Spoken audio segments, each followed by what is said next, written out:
no? Me. Kamusta yung identity ko, no? Next.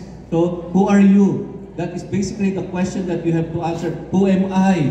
For me to be able to establish my identity. No? Next. So, nung mga maliliit pa yung mga anak namin, tinatanong namin sila, kindergarten pa lang, who are you? Sino kayo?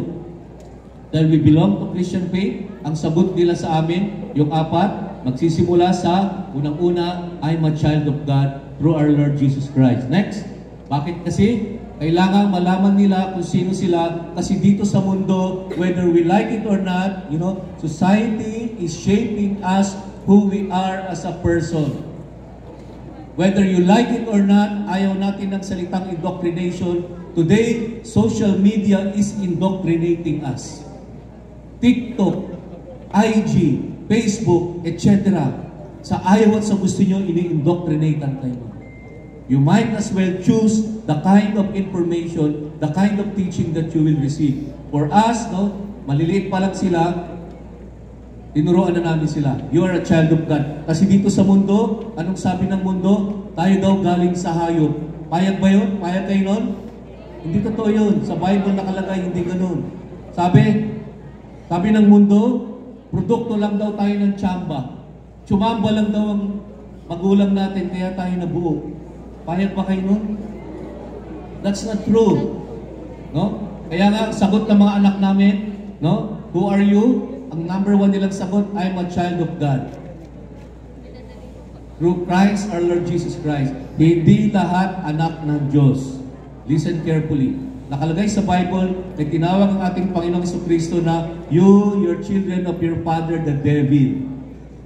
In John 1:12, to those who did receive Him, our Lord Jesus Christ, to them He gave them the right to become children of God. Ang pangalawang sagot ng aming mga anak ay, next, I'm a follower of Christ. In this world,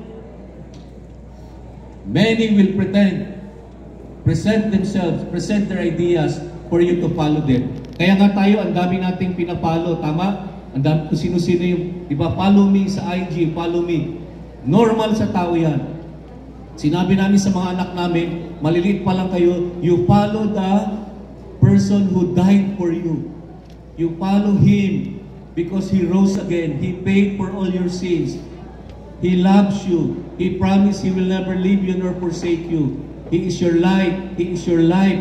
He is your all in all. The history is reckoned sa Kanya before Him and in the year of our Lord. Kaya kung mamimili kayo ng susundin, follow the person, the God who died for you and for your sins. Kaya maliliit pa lang yung mga anak namin, yun ang pinili namin na ituro sa kanila, I'm a follower of Christ. Next slide. Ito, napakahalaga. How you view your life, how you value your life, how you value others, no? Ang pangatlong sagot nila, I am created in the image of God. I'll give you an illustration. Any volunteer, this is the last volunteer na tatawagin ko. Any brave soul? Anybody? So mag-volunteer? Volunteer. Ikaw, Iho, sa unahan. Yan.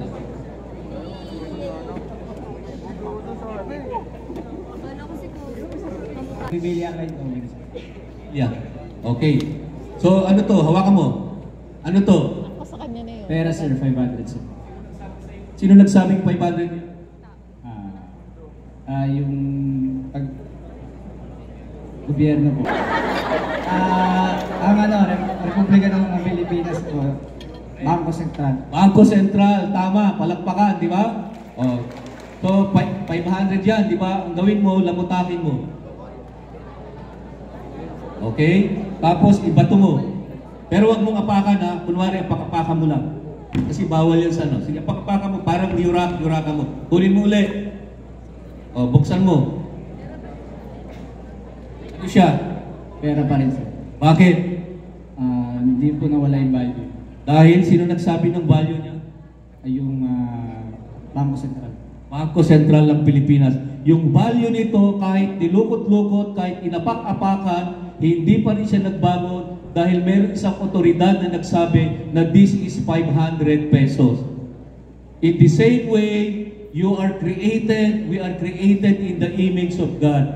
Kahit na i-bash ka, kahit na i-cancel ka, kahit na anong batikos sa'yo, kahit na yurak-yurakan ka katulad nito, tandaan nyo, ang value mo, ang nag-assign, ang Diyos. Wow. Hindi tao ang nag-assign ng value mo. Amen. You are created in the image and in the likeness of our Lord Jesus Christ, of our God. And you are unique, you are fearfully and wonderfully made. Kaya huwag niyong kakalimutan, no? Ang value niyo as a person, Diyos ang nag-assign, hindi ang sasabihin ng ibang tao. O, sa'yo na yan. No? Ayaw mo mag-volunteer eh. Ha? Nahulog.